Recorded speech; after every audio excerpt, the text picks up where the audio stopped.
Let's take a look at this loading.tsx file really quickly. So again, this is going to be another very specially named file that we're going to create inside of our app folder.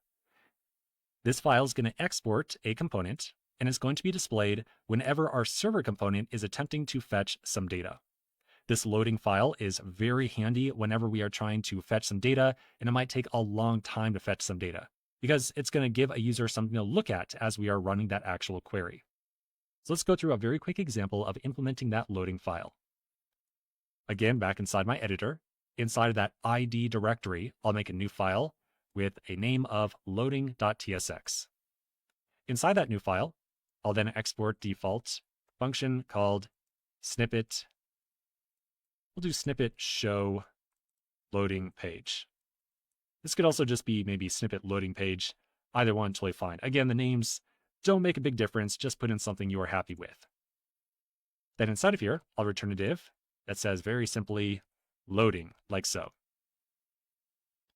Now, if we go back over to our browser and test this out, we can test out by going to snippets/1. And if I refresh, well, it's just going to kind of instantly show our content on the screen. And the reason for that is that our database is local. It's running on our computer, and our database is really, really fast. So we're not really going to see anything here around a loading screen because our data simply loads up so quickly.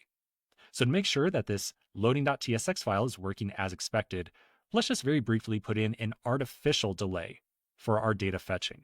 So I'm just going to add in a little bit of code that's going to make it take just a little bit longer to fetch our data. I'm going to add that into the ID page.tsx file. Inside of here at the very top, to put in an artificial little pause, I will add await, new promise. I'm going to call this with an arrow function that's going to receive an argument that I'll just abbreviate as R. And then inside of here, I'm going to call set timeout with R and 2000. So this is going to cause a very small delay of 2000 seconds anytime we try to show, not 2000 seconds, but 2000 milliseconds, which is 2 seconds total. And that pause is going to occur anytime we show this page in particular. So let's now save this and see if our loading function is now working. Okay, back over here, I'll reload. And now I'm going to see loading for about 2 seconds. And then once that pause is completed and we fetch our data, we'll then see function that adds numbers appear on the screen. Perfect. Okay, so once again, these are very specially named files. And as you can see, they're really, really handy because we can just create the file, throw a component inside there, and then it'll be automatically used by Next.js.